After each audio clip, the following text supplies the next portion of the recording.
Welcome to the 501 Companion Podcast, an educational and news podcast slash vodcast for 501c3 charitable organizations that want to create better content, optimize their technology, and improve their marketing to better serve their mission. This is episode number 16, and I have some exciting 16s for you. For example, Christine 16 is a popular song by the rock band Kiss, and it's somewhat inappropriate when you realize what Gene Simmons is actually singing about. And there was no Sweet 16 for me except for 16 Candles, which is indisputably the best of the John Hughes classic films. And that is 16 enough for me. Let's do it. Nick, cue the music.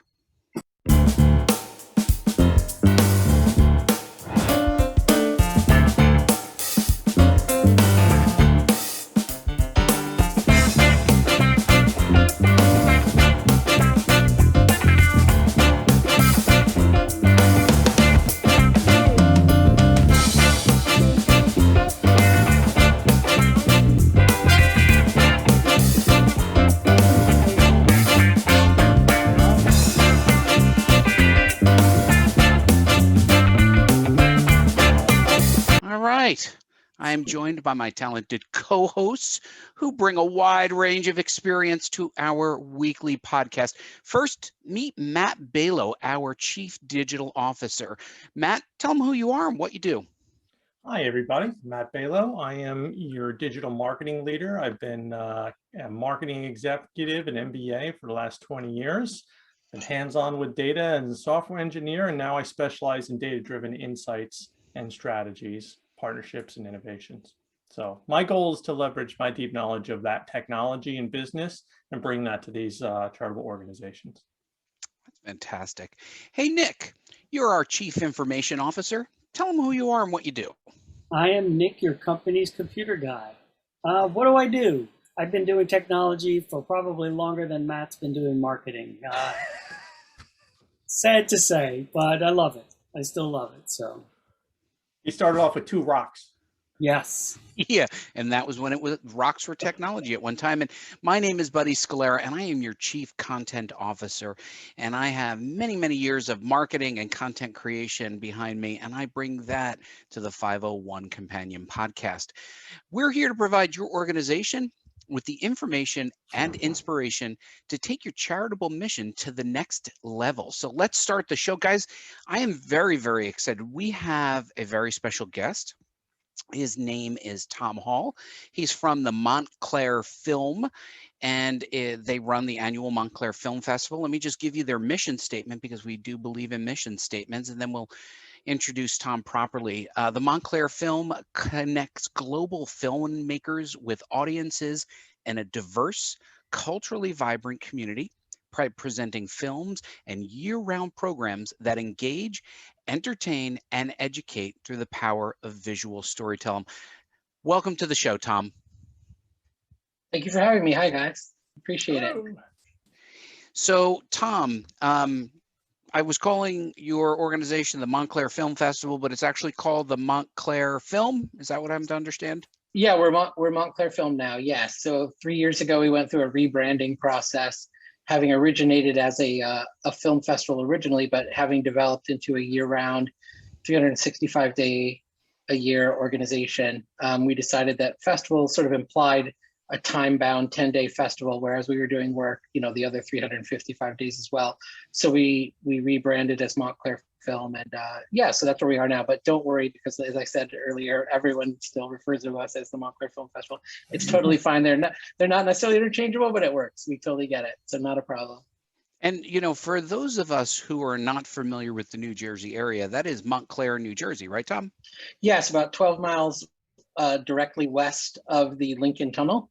Outside of Manhattan. So it's a bedroom community for a lot of people who work in the city. A lot of media professionals live there. Like, we joke that like half the New York Times lives in Montclair, New Jersey. Stephen Colbert lives in town. His wife is our board president, Evelyn Colbert. So we're, there's news gatherers and TV executives, movie folks, all kinds of media professionals. So it ends up being that sort of town. It's also a very diverse city. 40% African American. We serve a very diverse audience and community, a lot of inclusion and diversity initiatives as well with our organization. So it's really a wonderful place. It is the home of the legendary Wellmont Theater. It right? is. We open our festival there every year and do multiple events there. I love the Wellmont. They're very good friends of ours. The Wellmont, and I know that Matt will probably bring this up, but I'm going to just say it anyway. I know that from working in the town of Montclair for a few years, they actually filmed The Sopranos at the Montclair High School. Isn't that right? That's right. And in fact, the last scene in the last episode of Sopranos is filmed at Holston's, which is in Montclair as well. Oh, I The didn't know sort of cut to black scene, not to ruin it for everyone. Hopefully you've caught up on the Sopranos by now. If you haven't by now. I'm outside of the spoiler zone, I think. But yes, that scene was filmed at Holston's, which is in Montclair as well. And very famous. The booth is there, the plaque, and you can go sit in the booth from the final scene of The Sopranos. So yes. Oh, cool. I will tell you, I did go down to the film festival. I didn't get in to see any of the films, but I did soak in one of the evenings several years ago, just walking around, and was, number one, the town of Montclair is about as cool as you can get. It's probably one of the coolest New Jersey towns there is, just on the coolness-o-meter. It's one of the coolest. But it just was buzzing with energy, and I just felt like, wow, this is what it must feel like to be at a real film festival in Austin or somewhere else. And I just thought, how great is this? This is local, but I didn't know it was a charitable organization. Tell me a little bit about your organization, Tom, and your role there. You're executive director, right? I am, yeah. So we aspire to be a real film festival. So thank you for taking that. That's one of our goals. So we are a 501c3 nonprofit arts organization, and my role there as executive director, I serve a dual purpose. So this is the 10th year of Montclair Film and the Montclair Film Festival. I've been here for 7 years. Of the 10, I replaced an executive director and an artistic director, and sort of combined those roles into one role. So I was heavily involved in sort of building the organization from sort of where they had been, which was a 7-day film festival and not much year-round programming. Every year we do an event with Stephen Colbert. That's a fundraiser for the organization. We do it in Newark at NJPAC, which is the New Jersey Performing Arts Center, sort of the Lincoln Center of New Jersey.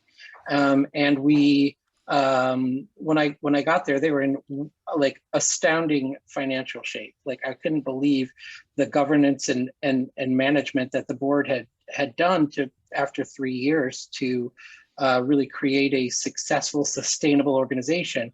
I've been working in film and film festivals for a long time. I had programmed film at the Nantucket Film Festival, Newport, Rhode Island. I ran the Sarasota Film Festival in Sarasota, Florida for 10 years.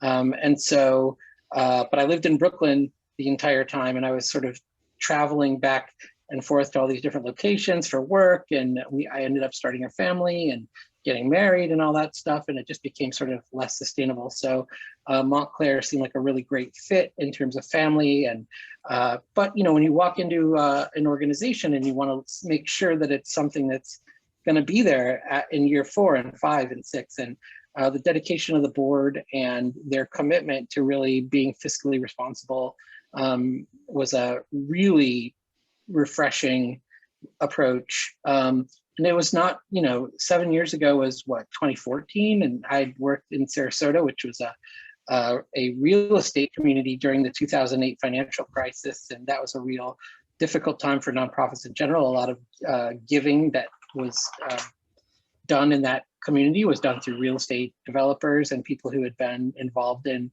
the real estate business. And so we had gone through some very lean times post 2008.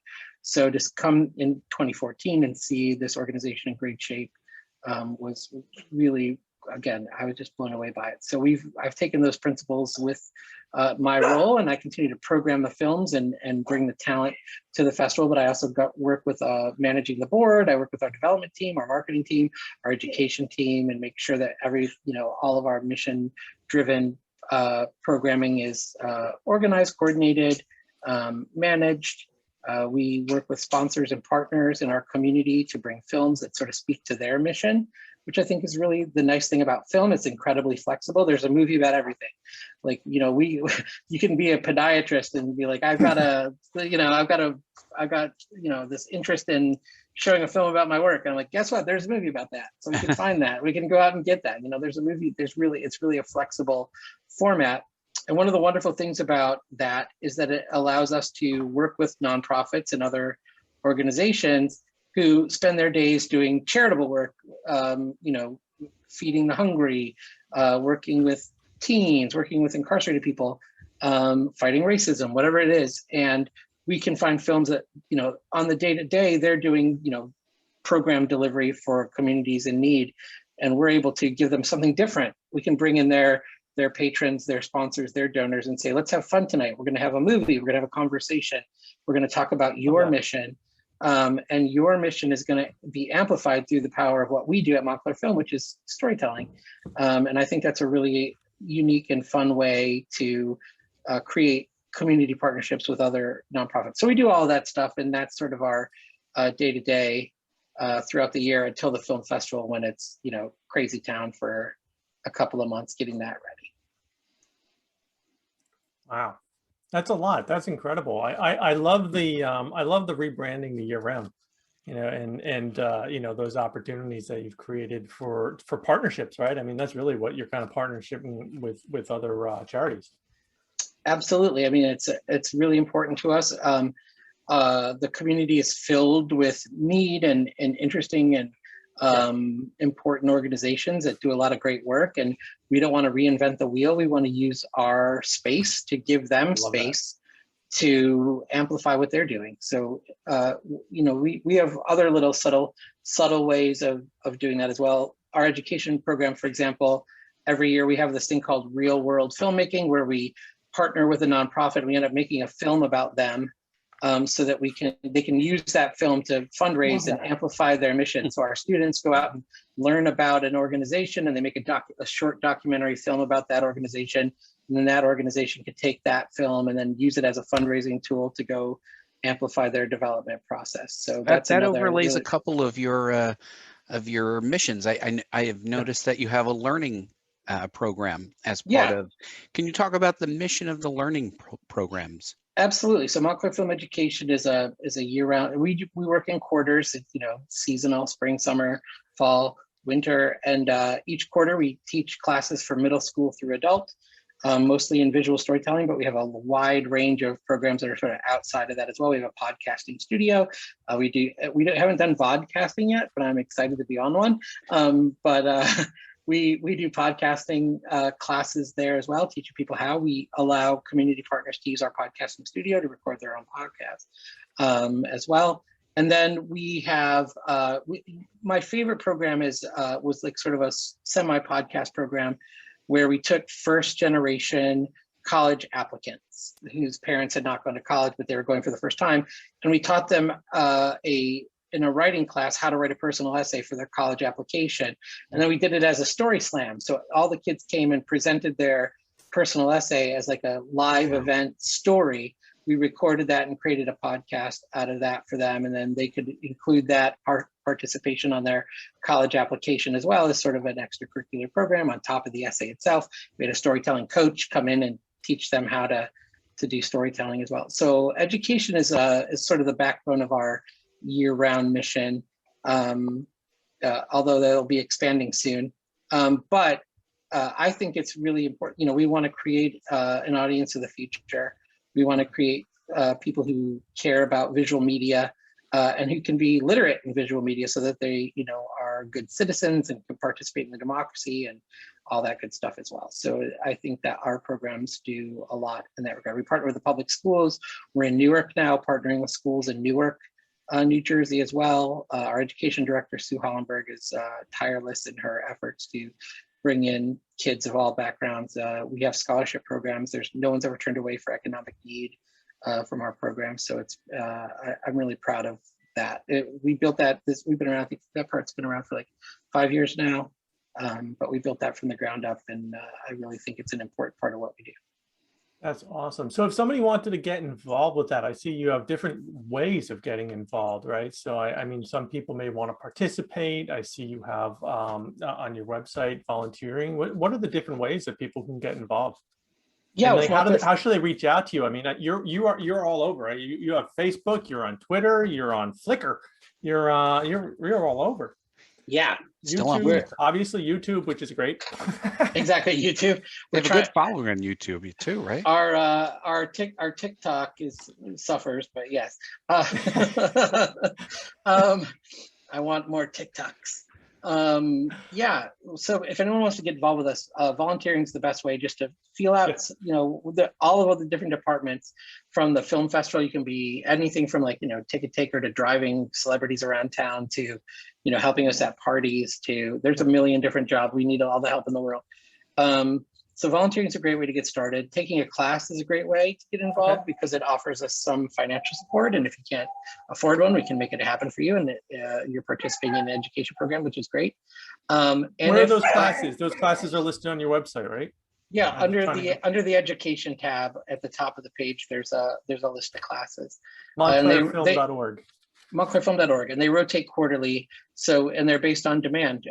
Primarily, we're at the point where we wait list certain classes and then offer them again in the following semester and try to take new students. So that's a great way to get involved. If you're a filmmaker, we take submissions for the festivals. We look at over 1,000 films from people that we don't solicit from, but who send their movies to us in the hopes of playing the festival. And we watch all of those movies and discuss them and program some of them in the festival. So there's all kinds of different ways that you can get engaged. And, come to an event, buy a ticket, don't buy a ticket, come hang out outside, come to a party. Anything that you want to do is helpful to us because we're trying to reach as many people as we can. And the idea is to really create dialogue. That's, to me, the most important thing. I think it's really important when we show, anybody can go to a movie on a Friday night. You go to the multiplex and you see a film, and that's great. And you have popcorn, maybe you see some friends and have dinner afterwards. But we try to bring artists in to talk about the work and to be there to engage with the audience directly so that people can have a real meaningful engagement with film. I think that's really important.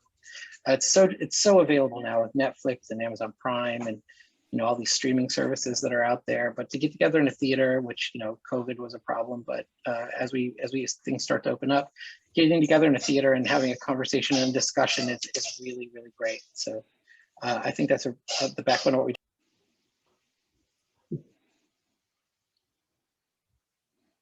So Tom, you were referencing COVID times, and I was very interested in how your organization pivoted, responded to also the news of the day. It wasn't just COVID. There's a lot going on in the 2020 news cycle. You take these things head on. You don't shy away from current events and conversation. Can you talk a little bit about your 2020? Yeah, 2020 was crazy. So in March, early March, like what was it? I think we all remember the date. It was like the 14th was that Friday, right? Something like that. Everybody remembers the Friday in the middle of March when everyone was like, oh my God, this is real. We had the previous Sunday, I had a call with my board of directors and I said, I don't think we're going to be able to do the film festival in May. It had traditionally been in May. It looks like this is going to be a real problem for us. We've been sort of looking at it and not feeling good about things for quite a while, but this was sort of the decision point. So maybe that was March 9th. And then by Thursday, March 13th or 12th or whatever that was, things, South by Southwest had canceled. Everything had begun to shut down on the film side. And it was obvious that it was not going to happen. So we took that opportunity to reinvent how we were going to present films for that year. We engaged with a virtual cinema organization called Eventive, who are really wonderful partners of ours, and we decided that we were going to learn how to. So we have a customer relations management system on the back end that runs our ticketing system and all of our donation systems and all of the. This is a nonprofit podcast. We can get in the weeds on this stuff. So we have an integrated CRM on the back end that handles all of that stuff, memberships, everything. And so that system is proprietary and does not speak to this other proprietary digital film system called Eventive. So we had to build a custom bridge between the CRM and the digital system with a developer, so that we could sell tickets to virtual films. And we learned how to do that, and we did that. Every year we show free films in the summer for the community outdoors. Last year we decided, let's try drive-in movies instead of in-person seated films. So we decided to figure out how to put on a drive-in, which had COVID spacing for cars and could, it was free and expensive. And we had no revenue coming in because no one was able to go to any movies or anything. So we decided this was an important part of our mission, but we want to learn how to do it. So we did that last summer as well. And those two things coalesced, and we were able in October to reschedule the Montclair Film Festival. So we had a 9th annual festival with digital screenings and drive-in screenings in October. And everything that we learned over the summer, we put into practice in October. And we had a great event. We had conversations online. Stephen Colbert talked to Aaron Sorkin. We had participation from all of our filmmakers that we wanted. We were able to open with Nomadland, which went on to win Best Picture at the Oscars last year. We closed with One Night in Miami, which was a multiple Oscar nominee. We had like all these really wonderful films that had never, because when you're in May, no one is releasing their Oscar movies. They're saving them for the fall when it's award season. So we were like, let's try October when we can have more time to build this out and learn lessons and figure it out. It ended up being like a slam dunk in terms of content. So we're like, we're never moving again. I'm never gonna go back to May. Like October is really our sweet spot now. So I think we're gonna stay there. This year's the 10th annual festival.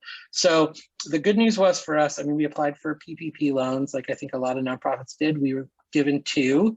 We retained our entire staff throughout the pandemic. We didn't have to furlough anybody or lay anybody off. That was very important to me. I come from a background where people are first, and I think that's really important. So we put our resources toward paying our staff and keep them engaged and learning these lessons so that we could do the film festival and keep the organization surviving. We pivoted all of our classes online as well. I don't know how many times you guys have done this podcast. I guess I'm 16, but I'm guessing that's the 10,000th use of the word pivot. In your conversation. Since early 2020, yeah. Exactly. So we pivoted just like everybody else. We pivoted. One foot on the post, and we pivoted on the other foot. And we were able to do all of our online classes as well, which ended up being really successful. So we're excited to get people back in person. And the plan for now is in October to have an in-person film festival with some virtual offerings, because we learned that our digital reach was much broader.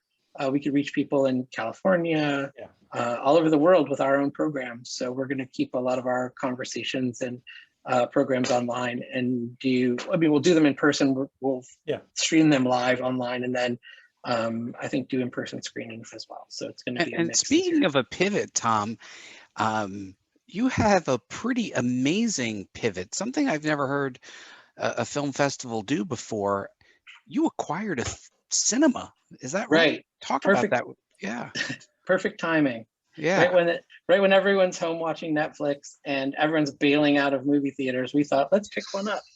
The industry seems to be changing dramatically around us. So I still believe there's value in that people want to go out to the movies. They want to get out of their house. They want to get off the couch. There's going to be value there. And I feel like we have built over the course of 10 years through our membership program, our volunteer program, our email lists, our social media lists, the ability to effectively market films to that base on a year-round basis. And the theater is literally across the street from our offices. It was abandoned by its previous tenant.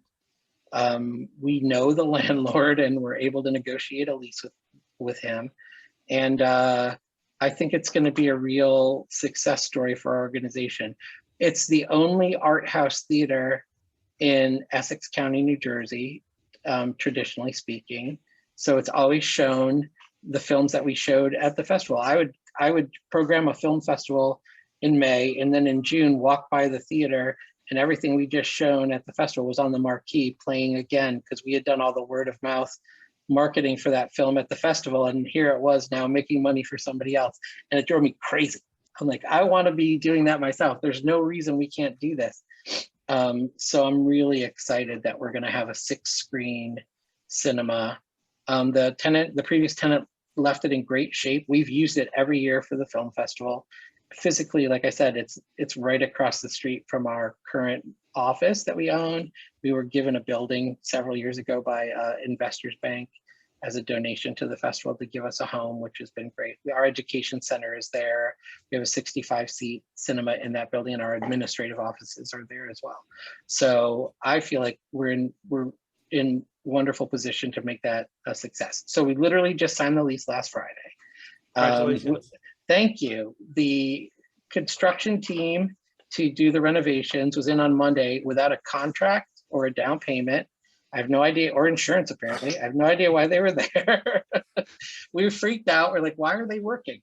We haven't even agreed on what we're doing, but they're in there. So we've started like, I can legitimately say, maybe unfortunately, that we've started renovations on the cinema. And we're excited about what the future holds. It has great tradition, a great reputation. Everyone that we work with on the film side knows about this theater because it is dedicated to the types of movies that we already show. It's right on mission for us. It's going to expand our audience, exponentially on a year-round basis. So I think it's going to be a huge vehicle for growth for us. So I'm hopeful, but we need people to feel safe. We're doing COVID remediation in the HVAC system and making sure that it's a safe, clean environment for everybody to come and have. Maybe we're going to hopefully, have a way to check for vaccination status and ask people to wear masks, if not, et cetera, and just make it a safe place for everybody. That's really the goal. So very cool. So Tom, Very cool. Can we just go and talk a little bit about the pivot that you were just talking about? Your organization pivoted several times. What might other 50c3 organizations learn about adjusting to unpredictable circumstances and also taking advantage of opportunities like the Claridge Cinema? Right. So one of the things that I think makes us effective is that we're small. I don't have 150 staff members. We are 13 people on a year-round basis that do all of the work. And we have a board that believes in us. And as over time, we've built trust with that board so that they know that we, A, know what we're doing, B, that we're fiscally responsible. We're not doing this, in a way that's going to break the organization. We plan heavily in advance for these contingencies once they become available. We don't do them immediately. So for example, the Claridge was emptied out last year in March, and now it's June of the next year. And that's when we signed the lease. We didn't just jump right in with both feet and take a swing. We did due diligence. We budgeted, we contacted other partner nonprofit cinemas and talked to them about their expectations and their budgets and their planning. And they were transparent with us about their forecasting and numbers. And we did modeling and all that stuff. And our board ended up approving that. But we work hand in hand with board leadership to make sure that we have complete buy-in from our stakeholders on our plans. And we keep going back. I wrote a strategic plan for our organization. It was a 5-year strategic plan, and the last point in that was acquire a theater, because we knew we were sitting there looking at that theater every day, like, we want this movie theater, and if it becomes available, we want to be in a position to acquire this theater. And it became available. We were in a position to acquire a theater because we followed our strategic plan. And so that was a big component for us as well. As it wasn't news to anybody that this is what we wanted to do, and we had planned for it in advance. So long-term goal, but it was year 5 of the 5-year plan. It ended up being year 3 in reality, but we were there. We were there for it, and we had accomplished a lot of what we set out to do in the strategic plan as well. So we're always looking at the mission. We're always looking at that strategic plan as well, and working closely with the board of directors, and doing that, laying that groundwork with them constantly, I think is very important. The other thing I think is really great is that film in general and film exhibition people are very, very non-competitive. It's not like we're competing with the theater in Philadelphia or Nashville, Tennessee, or Portland, Oregon. Those people want to create a network and an infrastructure for film across the country so that they can survive. And there's a value to collaboration and being transparent with one another. So we lean on other organizations out there as well in areas where we don't know what we're doing, like acquiring a theater, to say, help us understand this business. And we found a lot of collegiality that way as well. And we have expertise on our board. Like I mentioned, it is a media town. So we do have some people who worked in film distribution who were on our board and sort of gave us a framework. So we're lucky in that regard. And then, you know, I don't like to spend lavishly on anything. We don't overdo it. No one's impressed by that when they, you know, you might be impressed on the night, but no one's impressed when they look at the budget. You know what I mean? And when the budget comes due, you know, people start asking questions like, why did we have that fancy gala thing that no, you know, it was a great night, but the numbers don't seem to be adding up. And it's like, that's right. We're not, so we don't have a fancy gala, and we don't do that. We don't do sort of the traditional black tie donor related things that are high cost and not a lot of value in terms of bringing in donations. We do it on a mission driven level. And I think that ends up being more effective for us. Love that. I love that. I think so. One of the things I've heard you say several times tonight, which I'm and Buddy and Nick can back me up. And if you listen to our earlier episodes as well, is the number of times you've brought up your mission, right? And the foundation that mission has provided with you. And I see you published your strategic plan, right? Your immediate, medium, and long-term plan as well.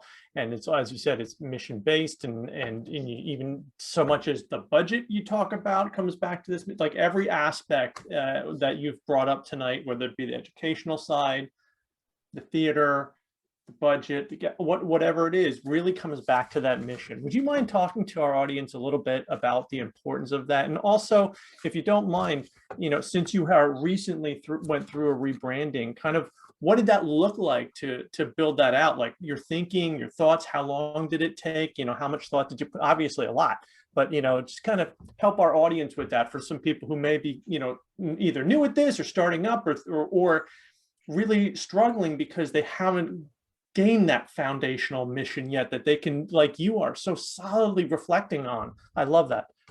Yeah, thank you. I mean, yeah. So one thing I always talk about is with our team is, you know, we are not. I know that you mentioned earlier, charitable organization. We are not a charity. Like, this is an important thing to recognize, especially during COVID. So this is one of the great challenges of the last year, is when there's so much need out there in terms of healthcare, housing, hunger. How does an arts organization go forward and raise money in that environment? And, you know, we just constantly leaned on the mission, because we felt like, and I mentioned our community partnership model, but we feel like we're enhancing the work that other people do and giving them a platform to tell their stories. And that draws in people to support our budgeting, mission, all of the focus that we do. And we reverse engineer our budget based on our mission. There's no category in our budget. Like, if you go to it's a pretty broad mission statement, is relatively broad, as it should be, because you want an umbrella under which you can do a lot of fun and interesting things. But, you know, if you go back to it, there's nothing really there in our budget that doesn't directly speak to us doing exactly what we set out to do.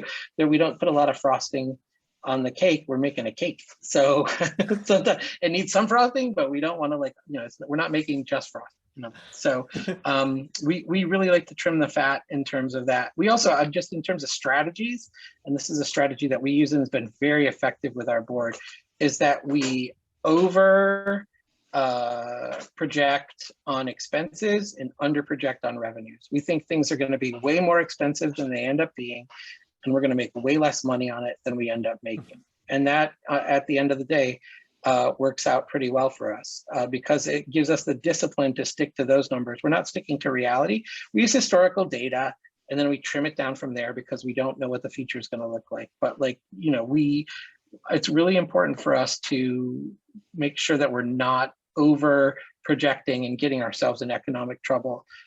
We want to deliver those programs. We're serious about it, and we think they're meaningful. And so we want to make sure that we're being fiscally conservative in that way. So that's a good technique if you're just starting out and doing your first budget or a recent budget. Look at the things you really think you have to do. Expect that they're going to cost more than you think, and you're going to make less money on them than you hope. And then at the end of the day, if you do a good job, you'll be pleasantly surprised with your bottom line, and everyone's going to think you're a genius and your program killed it. And that's like been a mantra for our team from the beginning. So I think that's been a really effective way. And then in terms of that's my budgeting tip. Also, I don't know, we have to create all these separate budget categories, and we roll them up and scroll them down. And but I think just be honest with yourself about what you're really spending money on, and don't try to hide things, and be transparent always. We do audited 990s every year. We go through a full audit as an organization. We have, we get a 5-star rating every, it's important to us that we're incredibly transparent, because we want to inspire confidence and trust from people who are donating to our organization. I think that's very, very important. So yeah, I would recommend that. Obviously, that seems like a no-brainer, but maybe not as well. It might not be. Yeah, maybe it isn't. I don't know. I don't know why. I just think sometimes people, I don't get wrapped up in the, film can be glitzy and yada yada. People what they think it is versus what it really is, which is you standing backstage looking at your watch, like, when are we done with it? But I don't get wrapped up in that stuff. We don't want to put a bunch of crazy expenditure into a facade. We want the actual structure of what we're doing to be supported, and so that's where we put our resources. So I'd recommend that as well. Like, really focus on the bones of the organization and what's going to keep you going and moving forward. In terms of the rebrand, so we had come to a point where we got this building, and we were programming films year round. We had education classes, podcasting, all the stuff that I mentioned before happening, and everyone kept calling us the film festival and not knowing that we were doing these year-round programs, right? They thought of us as this 10-day event, and we're like, wait a minute, we really want to get more engagement on a sponsor level, on a donor level, on a audience and patron level, student level. And so we decided that we needed to figure it out. Now, we ended up with Montclair Film. It was a very controversial pre-Montclair Film choice that we had made for our brand, which was going to cause a conflict with another nonprofit who did not like the alternate name that we had chosen for the organization. And so we sat down board to board and had a very not nice meeting with them about it. And we decided to be a good citizen and acquiesce to their concerns. And so Montclair Film ended up actually being our second choice. It seems very simple. Montclair Film Festival becomes Montclair Film. You're just chopping off the festival part of it. And the festival becomes, a program of Montclair Film. So the logo for the Montclair Film Festival, if you can see my backdrop, you can guess what it looks like. You just put the word festival under the word film and drop that little 10 a little bit lower, and that's what it is. So every year, because it was a festival, we would rebrand the festival. So we'd have a campaign for each festival. The 8th annual festival didn't look like the 7th annual festival, didn't look like the 6th annual festival. And the logo for the organization, being a festival, changed every year as well. So there was no fixed brand identity, because we were an event that was trying to reinvent itself every year. So we decided, having a fixed identity was very, very important to putting our stamp on the program as Montclair Film and putting this out in the world as well. So we went through a process with a company called Hieronymus in New York City, who are really wonderful and understood our mission and understood our organization really well. And we did a whole process with them. It was not super expensive. It was actually really money well spent. They became a sponsor. That's another fun trick. Make sure you're not paying full freight, and get your partners into sponsorship mode. They became wonderful. They are. So it ended up being really great for them, I think, and great for us as well. And we have a whole, brand guidelines and all that stuff for each section of the organization, be it the cinema, the education program, the film festival, which we still keep a campaign for the festival every year that's unique. But it ends up being our logo on a art campaign versus a different logo each year that was recreated. So it ends up working out pretty well. But I love that process, and I'm heavily involved in the marketing aspects of the festival, social media, PR. That's very important to me, that we're putting because we have, in a way, we have a dual audience. We have the audience of our patrons and our donors and our sponsors, but we also have the film industry as an audience as well. And we're trying to please them and make sure that their programs are, their talent's handled well, their films are handled well, they're getting the benefit of participating with us. And so we try to create a steady brand that reflects that to both audiences at once. And I think they did a good job of that. So they got that right away. I love that. I love that. You know, when I work in for-profit, in corporate, you know, it's almost like investor relations kind of is a parallel there. Is yeah, very Tom, cool. one of the things that obviously makes your organization different than many of the other organizations that we look at is that you're year-round, they're year-round, but you also have a defining event. What do you learn from this defining event, which, I don't know, what do you describe it as like a mile-long wedding plan that lasts a week? Exactly. How do you describe it? Because it's probably absolute chaos for you. You probably don't sleep, and then you probably sleep for 2 weeks afterward. So talk about the event. That's true. So yes, we do create a film festival, a 10-day, 150 film, over 120 filmmakers and producers come into town to present the movies every year. And that is it's its own, I can see why they started. You know, there are a lot of cinemas that put on film festivals, and it'll be like the Alfred Hitchcock Film Festival. We're showing 10 Alfred Hitchcock movies. And I'm like, good for you, you're a cinema and you're showing 10 Alfred Hitchcock movies. That ain't a film festival, bro. In reality, it's a really heavy lift, and it's very expensive. And we scale up massively for that event. So we go from 13 year-round staff to about 83 staff members for the run-up and execution of the festival. We have a huge army of volunteers that helps us execute the festival as well, without whom we could not carry on. It would just be impossible to staff it properly, and they're really wonderful people. And we have a volunteer benefits program for our volunteers where they get tickets and swag and all kinds of stuff based on the amount that they participate as a volunteer in the festival. So that's been a really effective way to do volunteer retention. Veterans get first pick of their shifts and where they want to go, et cetera. So there's not really seniority, but it's like, people do what they like, and we like them there, and they're happy. But yes, it's a lot of work. So we start looking at films in January for October. So it's about a 10-month cycle. Sundance is sort of our kickoff event. We look at films at Sundance. And then we see films from other festivals. We get, like I said, 1,000 submissions where people just send us their films blindly and say, I want to play my movie at Montclair. We have a committee of community members, board members, staff that watch all those films. Everything gets watched twice. We rate it and adjudicate it and have conversations about it. And then we sort of select the cream of the crop from that group as well. We have a commitment to New Jersey filmmakers in the community, in Montclair as well. So we have a Montclair filmmaker program, a New Jersey filmmaker program as well, because we want to support artists in New Jersey through the film festival. I think that's important. And, it's been a great program as part of the festival. We have red carpet events, like I mentioned earlier. The Cold Bears are involved, so we've got to handle that part of it as well. My dog is biting a duck toy. I'm so sorry if you can hear that. No, it's great. Dog-friendly show. Yes, We're definitely pet friendly. You have to watch. Okay, finally, my kids are being really good. My dog not so much. No, you can watch some of our prior episodes. We are clearly pet friendly.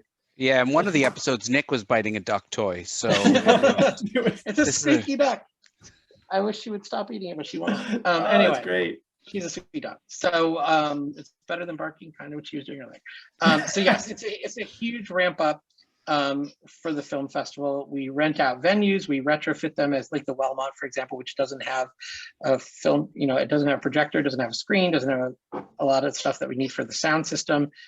We bring all that in, at our expense. It's not an inexpensive venture, travel accommodations for talent. We have a team that handles that. Sponsors and donors get treatment where they get special tickets and special events for sponsors and donors. All that stuff comes into play over 10 days. So it is like I think the wedding planning is a good example, because everyone's a bridezilla at the Montclair Film Festival.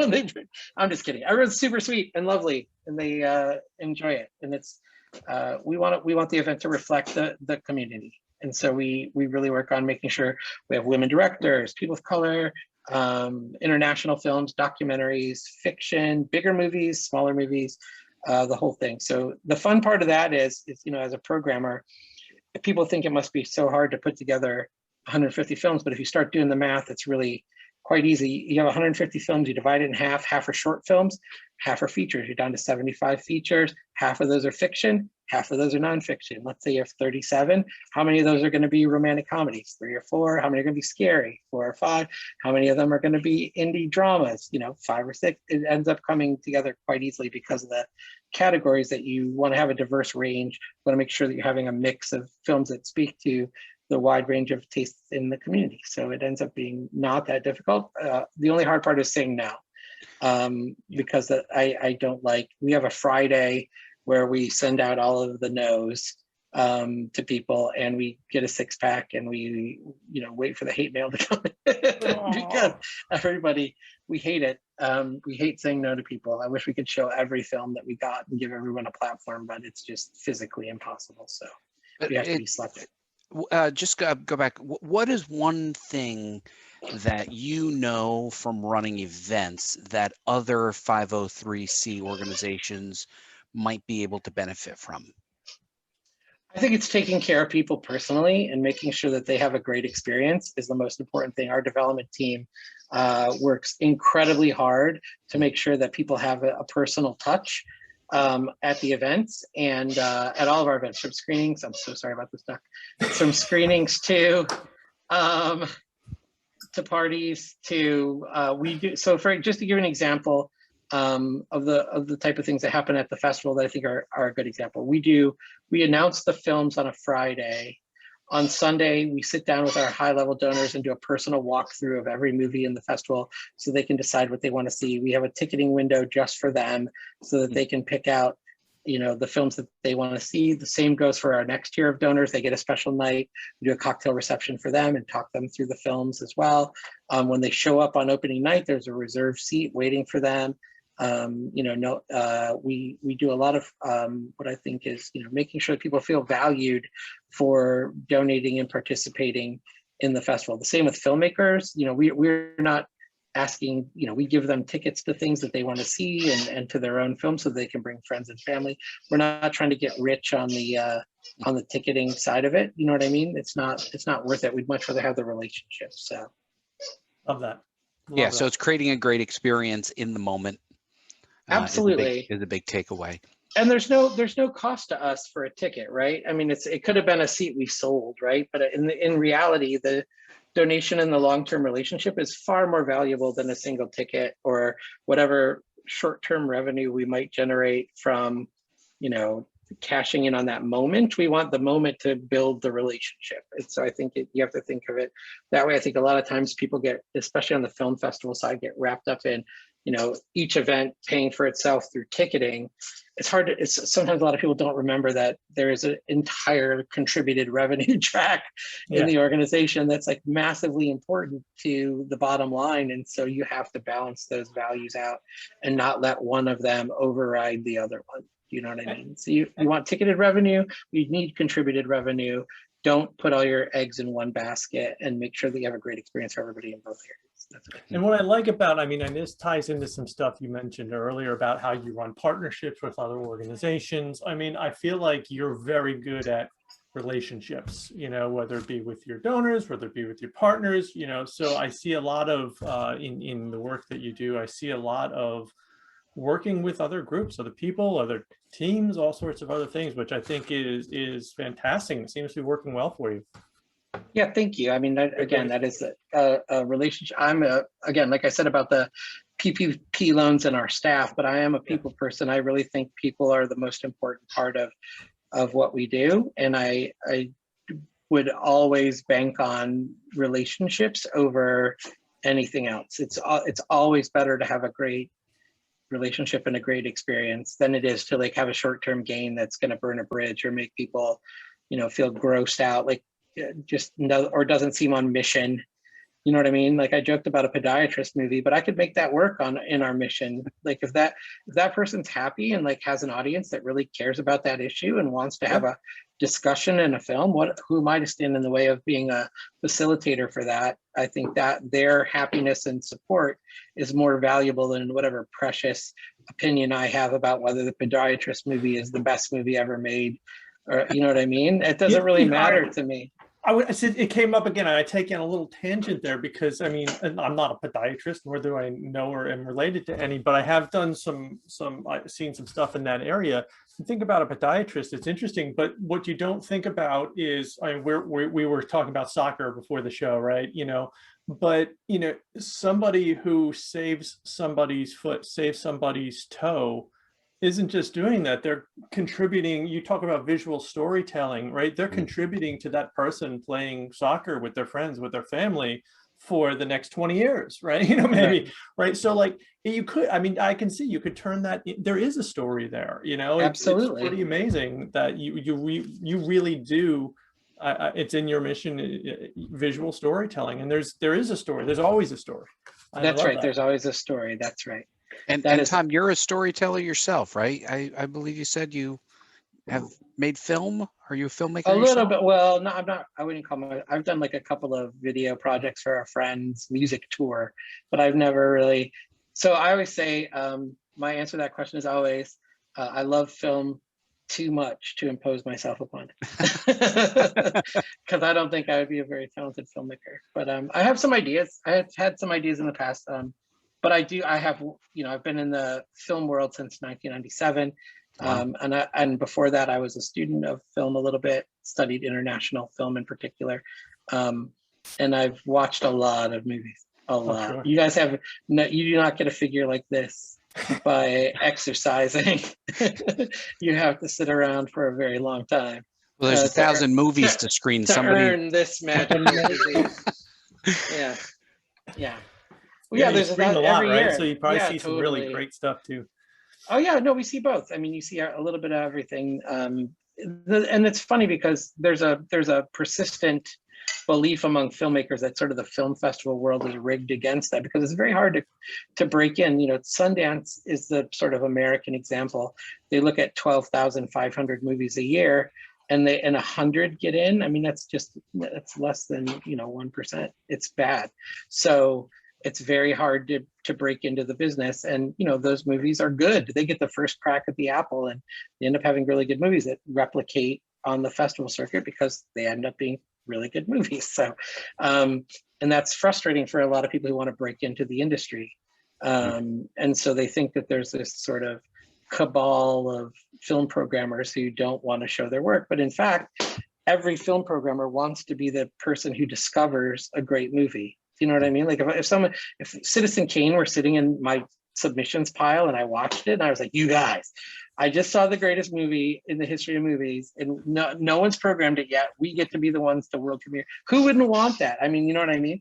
Yeah. Everybody would want to be the person who finds that diamond in the rough. And so I always talk to filmmakers about that and say, listen, we're really interested in discovery. That's a really big part of what we do. And there are first time and second time filmmakers in our programs every year. And I'm looking for that great film all the time. But I can understand why it just feels the odds are so difficult. Now everybody has a phone, can make a movie very easily on their computer. It's not like it used to be where you needed a rig and a sound man and actors and a studio and all that stuff, billions of dollars. It's become very easy and accessible to make a movie, and so a lot of people fancy themselves as filmmakers, and it's very difficult. There's a lot of stuff out there. So yeah, love it. Very cool. So with that, Tom, thank you so much for sharing your insights and of course your time. We would love to know more about where people can find your organization and how they can best contribute? Are there areas where you need the more help than others? Yeah, I think if people are in the community and want to volunteer, you can come to montclairfilm.org and click on the volunteer button. Is it the dog squeaking again? Sorry. Oh, I thought that was Nick, actually. I don't know why no one in my family will It's- stop her from squeaking the duck toy, but they won't. They're making a film about it, Tom. Yeah, exactly. I'll have to watch this as a submission. But we'll pivot to that. We'll pivot. Yes, we'll pivot to ducks. Speaking Yes. ducks.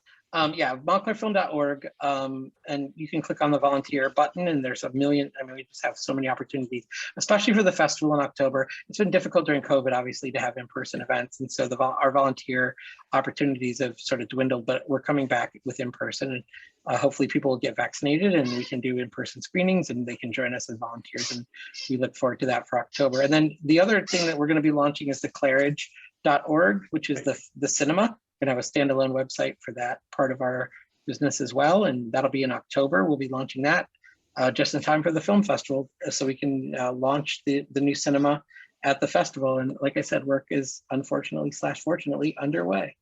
Love it. And where are the best places to find you on social media? We're at Montclair Film, at Montclair Film, at Montclair Film. That's Twitter, Instagram, and I think every other platform we're at Montclair Film. And then it's facebook.com/Montclair Film as well. So we've got all that. And I think That YouTube is Montclair Film Fest, right? Yeah, Montclair Film Fest on YouTube. That's right. Matt, speaking of where can they find our podcast? Well, they can find us on 501c3lookup.org. This is a website that Nick can tell you about because he built it. And you can also find us wherever podcasts are found and on our YouTube channel. And while you've got the microphone hot, Companion. Matt, where can they find you personally and engage with you? Best place to go is you can launchpad off of MatthewBalo.com, or you can find me on LinkedIn, where I love the groups on LinkedIn because there's so many focused topics and you get to have focused conversations with people of similar interests. And Nick, it sounded like he handed the baton over to you. First, tell them what you will find at the 501c3lookup.org website. Sure. 501c3lookup.org has over 2 million nonprofit organizations listed on it. And what I do is I take the IRS data and I sort it and slice it so that people can find nonprofit organizations in almost any category. And they can find this podcast on that website. Nick, where can they find you personally? You can find me on Twitter at Nick_Rufa. You can find me on LinkedIn as well, Nick RUFA, that's Rufa. And those are the best places for me. And my name is Buddy Scalera, and you can find me everywhere at Buddy Scalera, starting with my landing page, buddyscalera.com, but also all social media at Buddy Scalera. Of course, my favorite place is Twitter, but I think I'm going to be spending a little bit of time on the YouTube page for the Montclair Film Festival because it looks like there's a lot of fun stuff there.